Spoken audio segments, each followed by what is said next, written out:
মই কালি আহিছোঁ তেজপুৰৰ পৰা, তাৰ আগদিনা আহিছোঁ ধেমাজিৰ পৰা, তাৰ আগদিনা আহিছোঁ ক'ৰ পৰা মাৰ্ঘেৰিটাৰ পৰা, তাৰ আগদিনা আহিছোঁ। আপুনি দেখিছে উজনি অসমতে যোৱা 15 দিন উজনি অসমত আছোঁ আৰু উজনি অসমত হাজাৰ হাজাৰ মানুহে অংশগ্ৰহণ কৰিছে।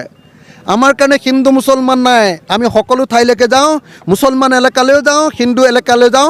আমাৰ কাৰণে ধৰ্মৰ ভিত্তিত মানুহক আমি বিভাজন নকৰোঁ, আমি মানুহ হিচাপে চাওঁ, মানুহৰ ওচৰলৈ যাওঁ।